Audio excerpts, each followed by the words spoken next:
Good morning बच्चों। Nature में आपका स्वागत है।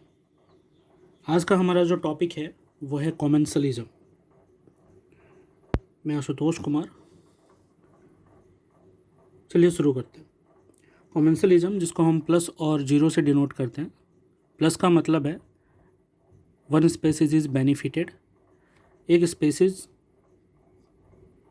को फ़ायदा होगा और दूसरे को ना तो फ़ायदा होगा और ना ही नुकसान होगा। Commensalism is a type of interaction in which one species is benefited and other is neither affected nor benefited। दूसरा स्पेसीज ना तो उस पर कोई बुरा प्रभाव पड़ेगा और ना ही कोई अच्छा प्रभाव पड़ेगा। कहने का सीधा सा मतलब है एक को फ़ायदा होगा, दूसरे को ना फ़ायदा हो रहा है ना नुकसान हो रही है। इस तरह के रिलेशन को इन्वायरमेंट में, इस तरह के रिलेशन में रहने वाले ऑर्गेनिज्म कॉमेंसलिज्म शो करते हैं। कुछ एग्जांपल्स है, जैसे हम एग्जांपल्स को भी देख लेते हैं। जैसे कि हमारा पहला एग्जांपल है ऑर्चिड एंड मैंगो ट्री। तो ऑर्चिड को तो इस पर फ़ायदा होता है, लेकिन मैंगो को कोई फ़ायदा नहीं होता। ठीक है ना। इसमें ऑर्चिड को क्या फ़ायदा होता है? Mango provide shelter. इसमें मैंगो जो है वो शेल्टर प्रोवाइड करता है। Mango provide shelter, habitat provide कर देता है मैंगो ऑर्चिड को। ठीक है। दूसरा जो है हमारे पास वो है बार्नाकल्स।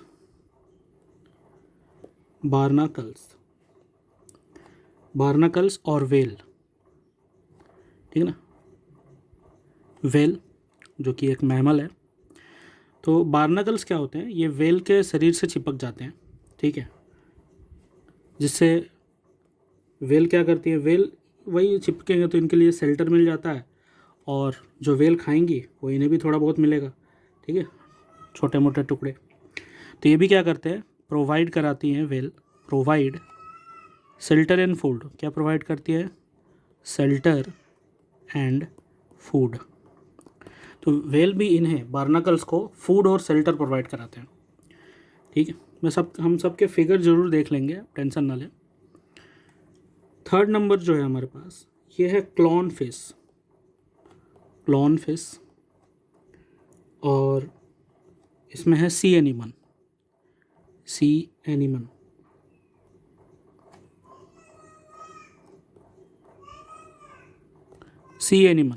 Clone fish and sea anemone. तो क्लॉन फिश को वही फ़ायदा तो हो रहा है, लेकिन सी एनिमन को ना नफ़ा हो रहा ना कोई नुकसान हो रहा है। तो इसमें क्लॉन फिश को क्या मिल रहा है? तो ये प्रोटेक्शन प्रोवाइड कर रहा है। सी एनिमन जिनके पास टेंटिकल्स हो रहे हैं, तो ये क्या प्रोवाइड करता है? ये प्रोवाइड करता है protection. Protection to clown fish. ठीक है ना। ये क्लॉन फिश को प्रोटेक्शन प्रोवाइड कराते हैं। ठीक है। क्लोन फिश और सी एनिमन के बीच का जो रिलेशन है वो भी कॉमेंसलिज्म है। अब है हमारे पास कैटल ग्रेजिंग बर्ड। लास्ट है हमारे पास cattle grazing,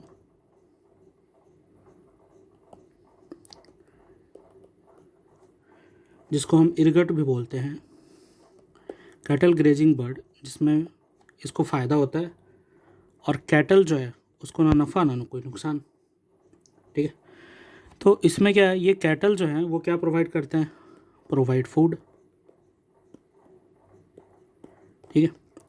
cattle grazing bird जो है वो कैटल के ऊपर बैठी रहती हैं। कैटल जैसे जैसे आगे बढ़ता है तो बड़ी बड़ी घास में, ठीक है ना, जो कीड़े मकोड़े छुपे रहते हैं उसको ये इरगट जो है वो आसानी से देख लेता है और खा लेता है। तो इस तरीके से कैटल उसे फूड प्रोवाइड कराता है। ठीक है। आगे कुछ फिगर्स हैं जो हम देखेंगे अभी। तो ये हमारा ऑर्चिड, ये एक तरीके से क्रीपर्स की तरह होते हैं ये ऑर्चिड। ठीक है ना, अलग अलग तरह के होते हैं। ठीक है। और ये हमारा मैंगो ट्री के ऊपर ये सपोर्ट लिए हुए हैं। ठीक है। और भी बहुत तरह के हैं ऑर्चिड होते हैं, जैसे कि ये रहे,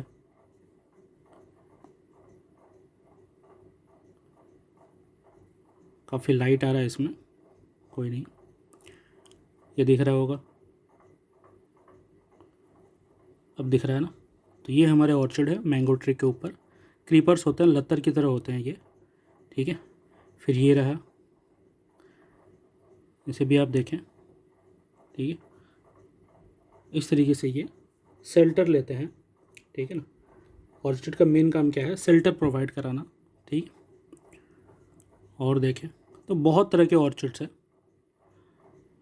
बहुत तरह के हैं ऑर्चिड्स, ठीक है। ये रहे,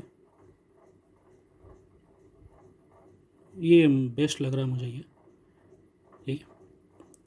ठीक है, आगे देखते हैं।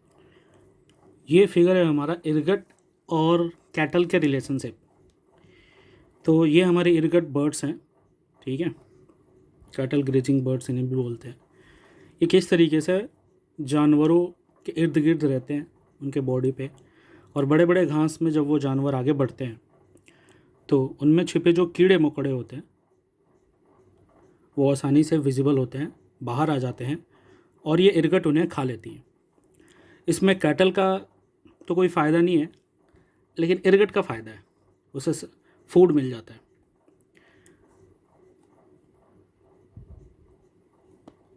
देख पा रहे हैं,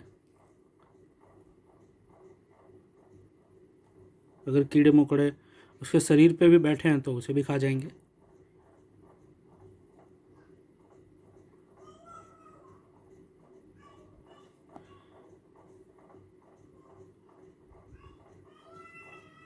समझ में आ चुका होगा, चलिए आगे देखते हैं।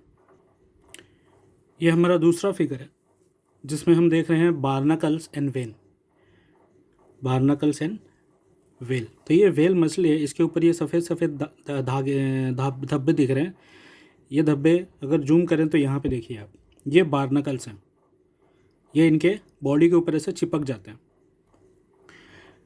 अब समुद्र में सिर्फ वेल ही तो नहीं रहते हैं, बहुत सारे और ऑर्गेनिज्म भी रहते हैं, तो उनके शरीर पे भी ये चिपक जाते हैं। इन्हें क्या मिलता है, तो बार्नाकल्स जो हैं उन्हें शेल्टर और फूड दोनों मिलता है वेल से। वेल जब शिकार करेगी, ठीक है, तो फूड के टुकड़े इन्हें मिलेंगे, और ये उसके शरीर पे रह रही है तो शेल्टर भी मिल रहा है, ठीक है। दूसरा हमारा सी एनिमन एंड क्लॉन फिश। अब सी एनिमन जो है उनके पास टेंटिकल्स होते हैं, ठीक है ना, पॉइजनस टेंटिकल्स होते हैं, जिसके डर से दूसरे ऑर्गेनिज्म उनके पास नहीं आते। अब उनके पास नहीं आते तो अगर उनके आसपास कोई रहे तो इस तरीके से उनका बचाव भी होगा। तो ये क्लोन फिश जो है इस तरीके से, ये आप देखिए, इसको मैं जूम करके दिखाता हूँ, ये रहे, दिख रहे होंगे आपको क्लोन फिश, ये रहे क्लोन फिश, ठीक है।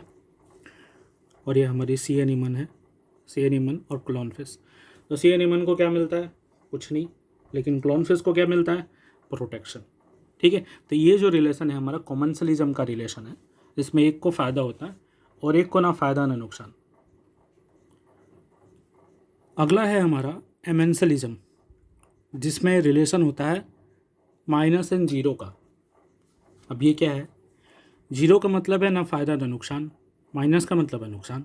तो एक को नुकसान होता है और दूसरे को ना कोई नुकसान हो रहा ना कोई फ़ायदा हो रहा है, ठीक है। तो इस तरह का रिलेशनशिप क्या है, जैसे कि एक एग्जांपल है penicillium, Penicillium secrets penicillin, Penicillium एक फंगस है, ये पेनिसिलिन सीक्रेट कर रहा है। ये क्या करता है, बैक्टीरिया के ग्रोथ को इनहिबिट करता है, इनहिबिट ग्रोथ ऑफ बैक्टीरिया। फिर है हमारे पास स्ट्रेप्टोमाइस, ये सीक्रेट करता है स्ट्रेप्टोमाइसिन, ये भी वही काम कर रहा है, इनहिबिट ग्रोथ ऑफ बैक्टीरिया, ठीक है। तो बैक्टीरिया का तो नुकसान हो गया, ठीक है ना, तो एक तो माइनस दिख रहा है, आई बसन में।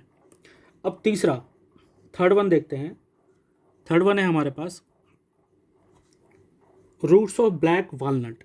तीसरा जो है हमारे पास, ये क्या है, roots of black walnut, black walnut, roots of black walnut जो क्या सीक्रेट कर रहा है, ये सीक्रेट्स करता है कुछ ऐसे केमिकल्स, और ये केमिकल्स क्या करते हैं, ये इनका भी वही काम है, करना है, इनहिबिट्स। ये क्या इनहिबिट्स करते हैं, growth of root borne soil borne disease या पैथोजन, जो भी ले बोलो, पैथोजिन, ठीक है। तो ये सॉइल बॉर्न पैथोजिन जो है उसको ये रोकते हैं, ठीक है। सॉइल बॉर्न पैथोजिन को ये रोकते हैं। Roots of black walnut secretes, तो ये जो अदर केमिकल्स हैं ये सिक्रेट करे, तो इसमें हम जो भी देखा, पहला देखा हमने पेनिसिलियम, जो पेनिसिलिन सिक्रेट कर रहा है, ये बैक्टीरियल ग्रोथ रोक रहा है। स्ट्रेप्टोमाइसिस स्ट्रेप्टोमाइसिन सिक्रेट कर रहा है, वो भी बैक्टीरियल ग्रोथ इनहिबिट कर रहा है, ठीक है। तो ये जो रिलेशन है वो एमेंसिलिज्म का है। और फिर हमने लास्टली ये रूट्स ऑफ ब्लैक वॉलनट देखा, ये कुछ ऐसे केमिकल सिक्रेट कर रहे हैं जो सॉइल में जन्म लेने वाले पैथोजिन जो हैं, जो बीमारियाँ काउज करते हैं, उनको ये रोकते हैं। तो इसमें एक का फ़ायदा है, इसमें ये माइनस और जीरो का रिलेशनशिप है एमेंसिलिज्म। इसमें एक का तो फ़ायदा है लेकिन एक का नुकसान है, बैक्टीरिया का नुकसान है लेकिन उसका कोई फ़ायदा नहीं है, ठीक है, ठीक है। तो जो केमिकल सीक्रेट कर रहा है वो जीरो पे है, उसका ना कोई फ़ायदा ना कोई नुकसान है, लेकिन वो केमिकल जिसकी जान ले रहा है जैसे बैक्टीरिया, ठीक है ना, उसके लिए ये माइनस का रिलेशनशिप है, उसके लिए ये नुकसान है।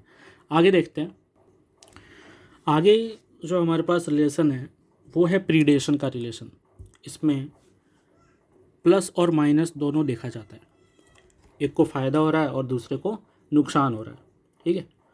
इसमें क्या है, तो प्रीडेशन जो है उसमें one is benefited, other is affected, badly affected. तो ये प्रीडेशन है क्या, it is nature's way of transferring energy from lower trophic level to higher trophic level. ये क्या है, ये प्रकृति का एक तरीका है जिसमें वो एनर्जी ट्रांसफ़र करती है। It's nature's way of transferring energy from lower trophic level to higher trophic level. दूसरा क्या है, कंट्रोल एंड रेगुलेट पॉपुलेशन। अगर किसी इकोसिस्टम में पॉपुलेशन को कंट्रोल करना है, रेगुलेट करना है, तो वहाँ प्रीडेटर का होना बहुत ज़रूरी है, ठीक है ना, शिकारी का होना जरूरी है। जैसे कि हायर ट्रॉफिक लेवल पे किसी भी फॉरेस्ट इकोसिस्टम में कौन बैठे होते हैं, बिग कैट्स बैठे होते हैं, ठीक है। तो वही प्रीडेटर है, उनका होना बहुत ज़रूरी है। अदरवाइज जो जिन्हें वो खा रहा है, जैसे कि हिरन, डियर हो गया, जंगली भैंसे हो गए, ये सब की अमाउंट इतना बढ़ जाएगा, ये क्वांटिटी इतनी बढ़ जाएगी, ठीक है ना, कि ये जिनको खा रहे हैं जैसे प्लांट्स, पत्ते, उनको खा के सब सपाचट कर जाएंगे। फिर धीरे धीरे इनमें इंटर स्पेसिफिक कंपटीशन जनरेट होगा और उस कंपटीशन से ये भी धीरे धीरे विलुप्त हो जाएंगे, धीरे धीरे जंगल साफ हो जाएगा, ना जंगल रहेगा ना जानवर रहेंगे। तो प्रीडेटर्स का होना बड़ा ज़रूरी है, ठीक है ना, बहुत इंपॉर्टेंट रोल प्ले करता है। इसलिए क्या बोल रहे हैं, कंट्रोल एंड रेगुलेट पॉपुलेशन। ये पॉपुलेशन को कंट्रोल भी करते हैं और रेगुलेट भी करते हैं, ना ज़रूरत से ज़्यादा हो, ठीक है ना, और कितना हो ये भी डिसाइड करते हैं। दूसरा क्या है, मेंटेन स्पेसीज डाइवर्सिटी, ठीक है ना, ये डाइवर्सिटी को भी मेंटेन करते हैं।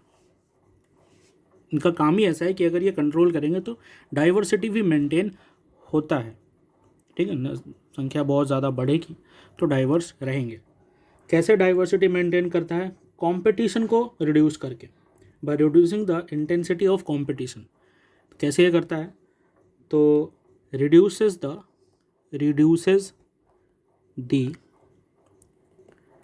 इंटेंसिटी ऑफ कंपटीशन ये कंपटीशन की इंटेंसिटी को रिड्यूस करके क्या मेंटेन करता है, मेंटेन डाइवर्सिटी। ये डाइवर्सिटी मेंटेन करता है, reducing the intensity of competition.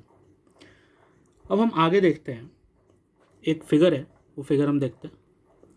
ये फिगर देखते हैं, इस फिगर में हमने एनर्जी ट्रांसफ़र को दिखाया है। जैसे ये अल्टीमेट सोर्स ऑफ एनर्जी है, इस फोटोसिंथेसिस के थ्रू इसकी एनर्जी प्लांट ट्रैप कर लेता है और वो ट्रैप्ड एनर्जी आगे हर्बीवोरस को ट्रांसफ़र होती है और हर्बीवोरस से फिर वो कार्निवोरस में ट्रांसफ़र हो रही है, ठीक है। तो predation is another way of transferring energy from one trophic to another trophic. एक तरीका है एक ट्रॉफिक से दूसरे ट्रॉफिक में ट्रांसफ़र होने का, ठीक है। फिर क्या है, प्रीडेटर कंट्रोल। फिर हमने दूसरा क्या देखा था कि प्रीडेटर जो है वो कंट्रोल करता है प्री पॉपुलेशन, वो प्री के पॉपुलेशन को कंट्रोल भी कर रहा है। एग्जाम्पल्स है, जैसे in Australia population of prickly pear cactus was brought under control by introducing cactus feeding moth. Prickly pears करके एक कैक्टस है जिसकी पॉपुलेशन बहुत बढ़ गई ऑस्ट्रेलिया में, जिससे नुकसान होने लगा, चारों तरफ वही दिखते थे।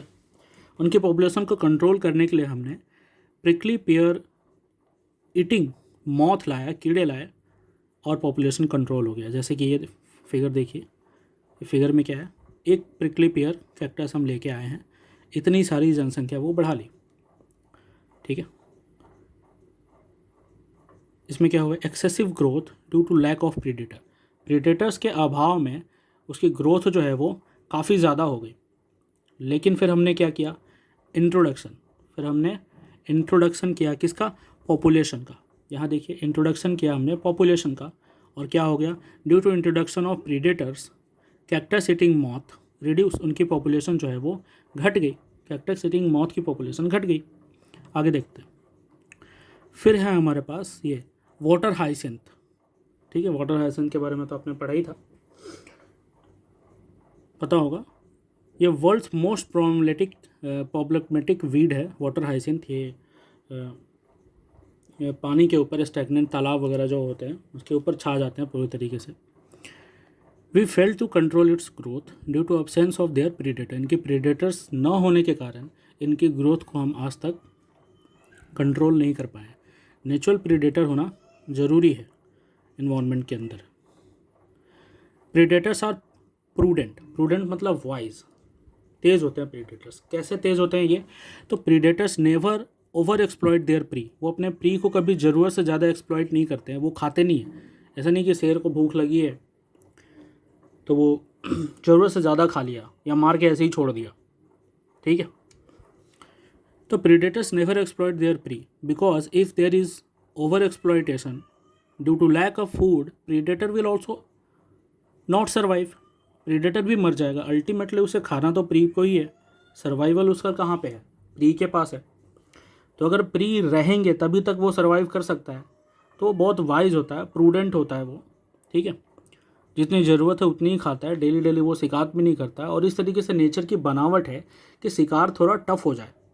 ठीक है ना, जो शिकारी है उसके लिए भी, और जो प्री है जो हो रहा है वो उसको टफ बनाए। जैसे हिरन है, उसके पास दौड़ने की एक कला है जो नेचर ने उसे दे रखी है।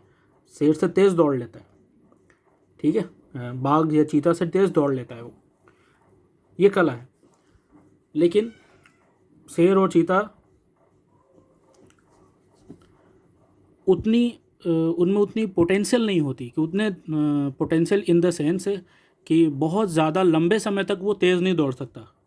जो बिग कैट्स हैं, थोड़ी देर के लिए उनकी स्पीड बढ़ेगी और वो हिरन से भी ज़्यादा जाएगी, लेकिन लंबे समय इन द लॉन्ग रन वो अपनी उस स्पीड को मेंटेन नहीं कर पाते हैं। तो एक जिसको हम बोलते हैं ना छुप कर बैठना, आपने देखा होगा एनिमल प्लानेट या फिर डिस्कवरी पे, कैसे वो शिकार करते हैं, छुप कर घास में बैठे रहते हैं, उसे पास आने देते हैं, क्योंकि शेर को पता है कि मैं लंबे समय तक तो तेज़ दौड़ नहीं पाऊँगा और उसमें ये जीत जाएगा। तो वो पास आने देते हैं, पास आने जाते हैं और चुपके से जाते हैं ताकि उसको उतनी स्पीड मेंटेन करने का मौका ही ना मिले। ठीक है, तो because if there is over exploitation due to lack of food, predators will not survive. Predators क्या करेंगे, सर्वाइव ही नहीं कर पाएंगे। ठीक है, आगे देखते हैं। तो चलिए, एक टेबल है, आप इस टेबल को सॉल्व करिए। ठीक है ना, which one is correct and which one is wrong, इसमें से गलत क्या है सही क्या है। ठीक है, वीडियो पॉज करके इसे आप ट्राई करें। प्लस प्लस म्यूचुअलिज्म, इसे हमने देखा है, ये क्या है, करेक्ट है। ठीक है, प्लस माइनस जैसे पैरासिटिज्म, तो पैरासिटिज्म में यही होता है, एक को नफ़ा होता है एक को नुकसान होता है, ये भी हमारा सही है। कॉमेंसलिज्म अभी अभी हमने देखा, एक को फ़ायदा ज़रूर होता है लेकिन एक को नुकसान भी नहीं होता, फ़ायदा भी नहीं होता, तो जीरो आना चाहिए, एक जगह कहीं ना कहीं जीरो आना चाहिए। तो ये जो है वो कॉमेंसलिज्म जो है वो ये रॉन्ग है, एक को फ़ायदा एक को नुकसान हो, एक को फ़ायदा और एक को कुछ नहीं। ठीक है, यहाँ जीरो आना चाहिए लेकिन प्लस दिया हुआ है।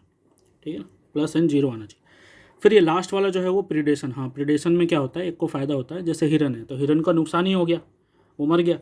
और जो अगर बाघ है तो बाघ का फ़ायदा हो गया, तो एक को प्लस एक का नुकसान, तो ये भी हमारा सही है। ठीक है, चलिए हम एक एग्जांपल देखते हैं। In rocky intertidal communities of American Pacific coast. ठीक है ना, ये एक पहाड़ी इलाका है, पत्थरों से बड़ा हुआ है, जिसमें टाइड्स आते रहते हैं। ठीक है ना, पैसिफिक कोस्ट के पास। तो यहाँ पे स्टार फिश जो था वहाँ मेन प्रीडेटर थे। जैसे ये फिगर देख सकते हैं, स्टार फिश है, चारों तरफ रॉक है, और ये हमारे टाइड का पानी यहाँ आ जाता है, आता रहता है बराबर, और यहाँ पानी जम जाता है, जिसमें एक इकोसिस्टम बन चुका है। स्टारफिश वहाँ जो है वो मेन प्रीडेटर है, जो दूसरे जानवरों को खाती है, उसके पॉपुलेशन को कंट्रोल करती है। हमने क्या किया, स्टारफिश को वहाँ से हटा दिया। अगर किसी के मन में आए कि नहीं भाई यही जो है वो सबको खा रही है, तो चलो इसको हटा दो। जैसे जंगल से शेर, चीता, ये सब साफ़ कर दे, जो की स्पेसीज हैं, प्रीडेटर्स हैं, उसे साफ़ कर दे। तो in a field experiment when all starfish were removed, more than 10 species of invertebrate become extinct। 10 से ज़्यादा स्पेसीज इन्वर्टिब्रेट के ख़त्म ही हो गए एक साल के अंदर, with in a year of inter specific competition, जिससे कॉम्पिटिशन डेवलप हुआ। ठीक है ना, तो ये बताता है कि प्रीडेटर्स का होना ज़रूरी है। जिस तरीके से फॉरेस्ट इकोसिस्टम में भी अगर हम प्रीडेटर्स को हटा दें, शेर, चीता, भालू, बाघ, ये सबको हटा दें, तो हिरन, जंगली भैंसें और दूसरे जो हर्बीवोर्स हैं उनकी जनसंख्या बहुत ही बढ़ जाएगी, और अलग अलग स्पेसीज़ के बीच में कंपटीशन हो जाएगा फूड के लिए। क्योंकि सारे हर्बीवोर्स का कंपटीशन किसके लिए है, एक ही फूड के लिए है ना, प्लांट एंड प्लांट प्रोडक्ट्स, जैसे कि फल हो गए, पत्ते हो गए, ये सब। तो इतनी सारी इंटर स्पेसिफिक कॉम्पिटिशन होगी, आपस में ही वो लड़ मर जाएंगे। ठीक है, आगे देखते हैं। आगे कुछ और एग्जाम्पल है, जैसे कि हम देख रहे हैं ये prey develop various mechanism to avoid predation. Prey जो है, जो शिकार हो सकता है या होता है, वो बहुत सारे तरीके जनरेट करता है। कुदरत ने उनको भी बचने के तरीके दिए हैं, जैसे कि कैमोफ्लेज, और दूसरा क्या है, जैसे कि non venomous snake mimics venomous snake. Venomous snake जैसे कि हम देख सकते हैं, एक बहुत ही कॉमन वेनमस स्नेक है स्पेक्टिकल कोबरा, बहुत ही कॉमन वेनमस स्नेक है। एक मिनट, ये फिगर हम देखते हैं, ये हमारा नीचे का जो फिगर है वो स्पेक्टिकल कोबरा का है। इसने जिस तरीके से अपने फन उठा रखे हैं, ठीक है, देखिए, अब सब ने इसे देखा होगा, भारत में बहुत ही कॉमन है। पहले तो गांव में रहते थे सपेरे, जो ऐसे ऐसे सांप लेके घूमते थे, ठीक है, और दिखाते थे डांस और बजाते थे, उनके पास एक बीन होता था। तो ये जो तरीका है ये एक वेनमस स्नेक का है। स्पेक्टिकल कोबरा जो है वो वेनमस होते हैं, न्यूरोटॉक्सिक जहर होता है उनमें। और ऊपर एक फिगर है हमारे पास, ये है हमारा रैट स्नेक, ठीक है, ये चूहे खाते हैं, रैट स्नेक है, ये बहुत ही कॉमन है। ये फुर्तीला होता है, काफ़ी फुर्तीला होता है रैट स्नेक, बहुत ही फुर्तीला होता है।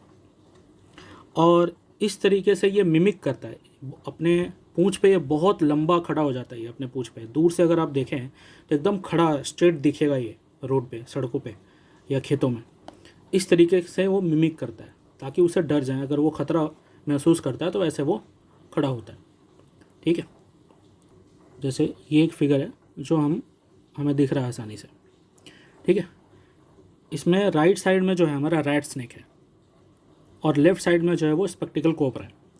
तो इस तरीके से खड़ा होना और अपने फन को जितना फैला सकना, उसकी ये मिमिक कर रहा है rat snake. Rat snake non poisonous होता है ये, ठीक है, इसके काटने से मरता नहीं है कोई, ठीक है। फिर भी नॉन पॉइजनस स्नेक भी काटता है तो ब्लीडिंग आ जाती है, हो सकती है वोमिटिंग हो जाए, चक्कर आ जाए। वो इसलिए होता है कि इनके ये कचड़े से खाते हैं, चूहे खाते हैं, अब वो इन्फेक्टेड चूहे, मान ली मरा हुआ चूहा है, तो इनके दांतों में जो है वो बैक्टीरिया रहता है। अब वो बैक्टीरिया काटने का हमारे ब्लड में चला जाता है। अब कौन सा बैक्टीरिया है हमें क्या पता, तो वो बैक्टीरिया के कारण कुछ बीमारी हो सकती है, तो हो सकती है। आमतौर पे चक्कर आना, वोमिटिंग होना, ठीक है ना, ये सब बड़ा कॉमन है, पर जान नहीं जाती है, ठीक है। तो ये मिमिक करता हुआ आप देख सकते हैं, एकदम रोड पे खड़े हो जाता है ऐसे। आगे देखते हैं, तो ये हमारा कैमोफ्लेज है, ठीक है। कैमोफ्लेज क्या आता है, इसको बोलते हैं क्रिप्टिक कलरेशन। एकदम जैसा इन्वायरमेंट होता है हमारा, उसके जैसा आपने कलर को बना लेना। जैसे कि हम यहाँ देख सकते हैं, यहाँ पे आपको कुछ दिख रहा है, आप देखिए, गौर से देखने की कोशिश करिए। ये हमारा यहाँ पे कोई लीजार्ड है, लेकिन इसने अपना कलर बिल्कुल इस बार्क, जिस बार्क पे खड़ा है, बैठा हुआ है, उस बार्क के कलर के हिसाब से अपने बॉडी के कलर को चेंज कर लिया है। और ये बिल्कुल पता नहीं चल रहा है कि ये, अगर आप गौर से देखें तो ही पता चलेगा, अदरवाइज ये पता नहीं चल रहा है। ठीक है, तो इसको बोलते हैं ब्लेंडिंग विद सराउंडिंग। ऑर्गेनिज्म अपने सराउंडिंग के साथ घुल मिल जाना। ठीक है, और इस तरह का बहुत सारे लीजार्ड्स हैं, ठीक है ना, जैसे गार्डन लीजार्ड्स है, वो भी ऐसा करते हैं, वो हरे हरे घास में अपना भी कलर हरा कर लेते हैं तो दिखते ही नहीं है। ठीक है, और हमारी आर्मी वगैरह जो है, आर्मी के ड्रेस भी ऐसे ही बनाए जाते हैं। ठीक है, कैमोफ्लेज, जिसमें सराउंडिंग्स का जो कलर होता है उसी कलर के उनके ड्रेसेस होते हैं, वो भी देख। जैसे कि आप ये फिगर देखें, इसमें इनके कपड़े उस तरीके से हैं ताकि ये सराउंडिंग के साथ घुल मिल जाए और आसानी से नज़र में ना आए। ठीक है, आसानी से नज़र में आ जाएंगे तो दुश्मन मार देगा ना, या भाग जाएगा। ठीक है, तो ये कुछ ऑर्गेनिज्म का नेचुरल तरीका होता है खुद को बचाने का। ठीक है, ये भी, यहाँ भी ये कैमोफ्लेज हैं, ये दोनों आर्मी के जो जवान हैं उनके कपड़ों को देखिए, ये सराउंडिंग के साथ ये कैसे घुला मुला हुआ है। ठीक है, आगे देखते हैं। आगे क्या है, in case of monarch butterfly. अब मोनार्क बटरफ्लाई क्या करते हैं, it will become highly distasteful to its predator bird. जो इसकी प्रेडेटर है उससे बचने के लिए ये कुछ ऐसे केमिकल्स इनके शरीर में रहता है कि वो टेस्टलेस कर देता है, इनका बिटर टेस्ट कर देता है। जैसे कि अगर हम, जैसे करेला हम खाते हैं, तो करेला हम क्यों ज़्यादा नहीं खाते, बहुत लोगों को पसंद नहीं होता करेला, उसके बिटरनेस के कारण, उसके तीखापन के कारण। तो उनका डिफेंस मैकेनिज्म है, वो खुद को बचाते हैं by acquiring toxin into the caterpillar stage by eating toxic seeds. तो जो टॉक्सिक, जिसमें जहरीले सीड्स होते हैं, ठीक है ना, उनको खा खा कर ये कैटरपिलर स्टेज में जब ये होते हैं, ये बर्ड, कैटरपिलर से ये बर्ड बनते हैं ये, यानी मेटाफेज करते हैं ये मेटामॉर्फोसिस करते हैं, सॉरी, मेटामॉर्फोसिस करते हैं। तो ढेर सारे टॉक्सिक सीड्स खाते हैं, जिसके चलते इनके बॉडी में वो टॉक्सिक सीड्स जो हैं वो इकट्ठे हो जाते हैं, क्योंकि वो लिपिड सॉल्युबल हैं, और लिपिड सॉल्युबल जो हैं वो बॉडी में रहते हैं, स्टोर हो जाते हैं। और जब ये बड़े होते हैं तो ये दूसरे ऑर्गेनिज्म, यानी जो प्रीडेटर है, उसके लिए डिसटेस्टफुल हो जाते हैं, स्वाद में उतने अच्छे नहीं लगते ये। Plants will also affected by predation. Plants भी जो है वो प्रीडेशन के कारण अफेक्टेड होते हैं सबसे ज़्यादा। क्यों? क्योंकि प्लांट्स मूव नहीं कर सकते, सबसे बड़ी रीजन, वो भाग नहीं सकते। ठीक है ना, because plant are non motile.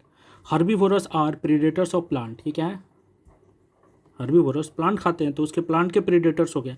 Plant also develop various mechanism to avoid predation. Plant भी बहुत सारे तरीके ईजाद किया है प्रीडेशन के अगेंस्ट में, जैसे कि मॉर्फोलॉजिकल डिफेंस, कुछ जैसे कि कांटे, कैक्टस जो है, डेवलप स्पाइन एंड थॉर्न, ये उनके पास तरीका है। जैसे गुलाब के पौधे हो गए, तो गुलाब के पौधों में क्या होता है? स्पाइन्स होते हैं, थॉर्न होते हैं। कैक्टस एंड अकासिया, ये एग्जांपल है। दूसरा है हमारे पास फिजियोलॉजिकल डिफेंस, जैसे कि कुछ ऐसे केमिकल्स उनके पास होना, जैसे कि इन कैलोट्रोपिस। कैलोट्रोपिस में क्या होता है? कार्डियक ग्लाइकोसाइड होते हैं जो cardiac arrest, heart attack cause कर सकते हैं। ठीक है, और कुछ दूसरे केमिकल जैसे ओपियम है, निकोटीन है, फिर कैफीन है, और एक है हमारे पास स्टार्चिन है। ठीक है ना, स्टार्चिन जो है वो यहाँ पे इम्पॉर्टेंट है। ठीक है, कि उसे, इससे जो है वो पेस्टिसाइड्स बनाया जाता है, इंसेक्टिसाइड पेस्टिसाइड्स बनाया जाता है। ठीक है, तो ये ऐसे केमिकल्स रखते हैं, जैसे टोबैको में निकोटीन होता है। ठीक है, तो हर कोई तो उसे खा नहीं पाएगा, तो उनका डिफेंस मैकेनिज़्म है ये। ओपियम में भी जो होता है, जिसके चलते इसकी स्मगलिंग होती है। तो ये सारे जो है उनके डिफेंस मैकेनिज़्म है, ऐसे केमिकल्स जो डिस्टेस्टफुल हो जाएं। ठीक है ना, या वो खाने के बाद उन्हें चक्कर आए, नशा आ जाए। ठीक है, फिर आगे है हमारे पास नीके। नीके क्या है? ठीक है, इसे हम देखते हैं। तो नीके, 3 चीज़ों से नीके बनता है। पहला चीज़ है वो fundamental role in a community. Community में उनका जो मुख्य रोल है वो क्या है। फिर है यूटिलाइजेशन ऑफ रिसोर्सेज, जो उनका रोल होगा उसके हिसाब से वो रिसोर्सेज चुनेंगे, यूटिलाइज करेंगे। फिर लास्ट है range of environmental condition can tolerate, जो टॉलरेट कर सकते हैं। जैसे कि फंक्शनल रोल, जैसे मान लीजिए कोई टीचर है तो उसका फंक्शनल रोल क्या हो गया, टीचिंग का हो गया। अब टीचिंग से रिलेटेड कौन कौन से रिसोर्सेज वो यूज़ करेगा, अब उसके पास बोर्ड होगा, मार्कर होगा, ठीक है, बुक्स होंगे, ये सारे रिसोर्सेज वो यूज़ करते हैं। यूटिलाइजेशन ऑफ रिसोर्सेज जो है वो उसके रोल इन कम्युनिटी के हिसाब से अफेक्ट होगी। फिर क्या है टॉलरेट, किन किन चुनौतियों को वो झेलेगा, ठीक है। Range of environmental condition of an organism can tolerate, अब टीचर क्या टॉलरेट कर सकता है, बैड कमेंट्स, ठीक है ना, अच्छे कमेंट्स, किसी को अच्छे से करे किसी को बुरे से करे, टॉलरेट तो कर ही रहा है। तो चुनौतियाँ भी उसकी अलग हो जाएगी। अगर उसका रोल अलग है कम्युनिटी में तो उसके पास रिसोर्सेज अलग है और उसके पास चुनौतियाँ अलग है। इसी को इकट्ठे हम निके बोलते हैं। अगर डॉक्टर है कोई तो डॉक्टर के काम क्या है, ट्रीट द पेशेंट्स, ठीक है। अब उसके हिसाब से उसके पास क्या रिसोर्सेज होंगे, उसके पास स्टेथोस्कोप होगा, ठीक है, उसके पास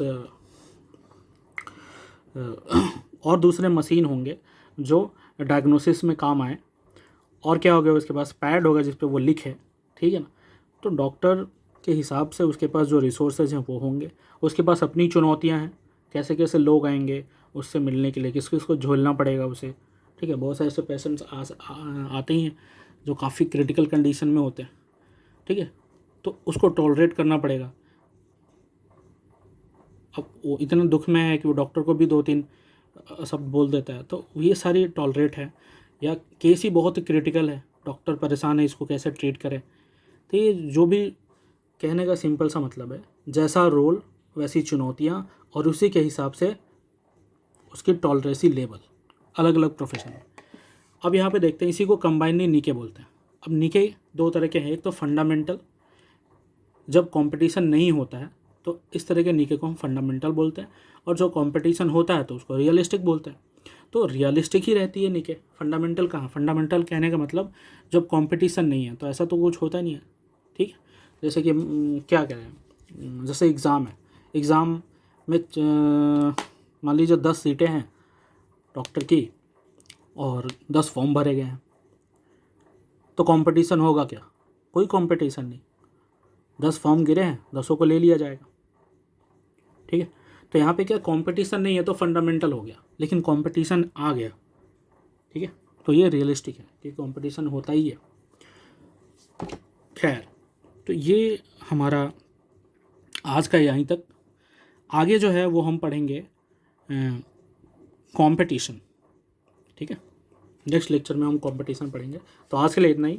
थैंक यू, इतना देर तक मुझे सुना उसके लिए धन्यवाद। ज़रूर लाइक करें और शेयर करें अपने दोस्तों को, शायद उनके काम आए। धन्यवाद। मैं आशुतोष कुमार, थैंक्स।